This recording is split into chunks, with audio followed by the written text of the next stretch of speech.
ಇವರ ನೇತೃತ್ವದಲ್ಲಿ ಇಂದು ಆಳಂದ ತಹಶೀಲ್ ಕಚೇರಿ ಎದುರುಗಡೆ ಸಾಂಕೇತಿಕವಾದಂಥ ಒಂದು ದಿನದ ಧರಣಿ ಮಾಡುವ ಮೂಲಕ ಸರ್ಕಾರದ ಕಣ್ಣು ತೆರೆಸಬೇಕಾಗಿದೆ. ಕಾರಣ ಕಳೆದ ಕೆಲವು ದಿನಗಳ ಹಿಂದೆ ಬೀದರ್ ನಗರದಲ್ಲಿ ವಿಜಯಪುರದ ಶಾಸಕರಾದಂಥ ಬಸವರಾಜ ಪಾಟೀಲ್ ಯತ್ನಾಳ್ ಅವರು ಬಸವಣ್ಣನವರ ಬಗ್ಗೆ ಅವಹೇಳನಕಾರಿಯಾಗಿ ಮಾತಾಡಿದ್ದು,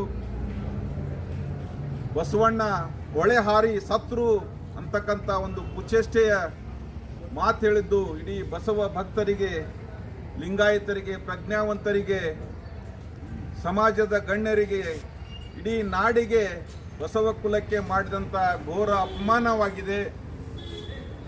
ಅಂತ ಬಸನಗೌಡ ಪಾಟೀಲ್ ಯತ್ನಾಳ್ ಅವರ ಸದಸ್ಯತ್ವ ರದ್ದು ಮಾಡಬೇಕು ಅಂತಕ್ಕಂಥ ಒಂದು ಒತ್ತಾಯವನ್ನು ನಾವು ರಾಜ್ಯಪಾಲರಿಗೆ ಮಾಡ್ತೇವೆ. ಅದೇ ರೀತಿಯಾಗಿ ಪೇಜಾವರ ಶ್ರೀಗಳು ಸದಾಕಾಲ ಸಂವಿಧಾನವನ್ನು ವಿರೋಧಿಸುತ್ತಲೇ ಬಂದವರು. ಯಾವತ್ತು ಸಂವಿಧಾನ ಅನುಷ್ಠಾನವಾಗಿದೆ ಅಂದಿನಿಂದ ಇಂದಿನವರೆಗೂ ಆ ಸಂವಿಧಾನದಿಂದ ಅವರಿಗೆ ಯಾವುದೇ ಲಾಭ ಆಗಿಲ್ಲ. ಈ ಸಂವಿಧಾನ ನಮಗೆ ತೃಪ್ತಿದಾಯಕ ಆಗಿಲ್ಲ, ನಮಗೆ ಬೇಕಾದಂಥ ಸಂವಿಧಾನ ಇದು ಅಲ್ಲ.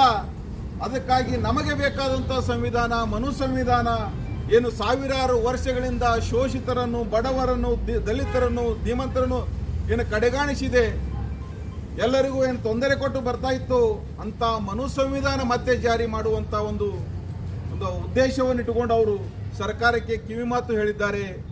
ಅದನ್ನು ಇಡೀ ಭಾರತದ ಪ್ರಜೆಗಳೆಲ್ಲರೂ ಇವತ್ತಿನ ದಿನ ಯಾರ್ಯಾರು ಸಂವಿಧಾನದ ಲಾಭವನ್ನು ಉಂಡಿದ್ದೇವೆ, ಯಾರ್ಯಾರು ಬಾಬಾ ಸಾಹೇಬ್ ಅಂಬೇಡ್ಕರನ್ನು ನಮ್ಮ ನಾಯಕರು ಅಂತ ಒಪ್ಕೊಂಡಿದ್ದೇವೆ, ನಾವೆಲ್ಲ ಆ ಪೇಜಾವರ ಶ್ರೀಗಳ ಒಂದು ಹೇಳಿಕೆಯನ್ನು ಖಂಡಿಸ್ತೇವೆ.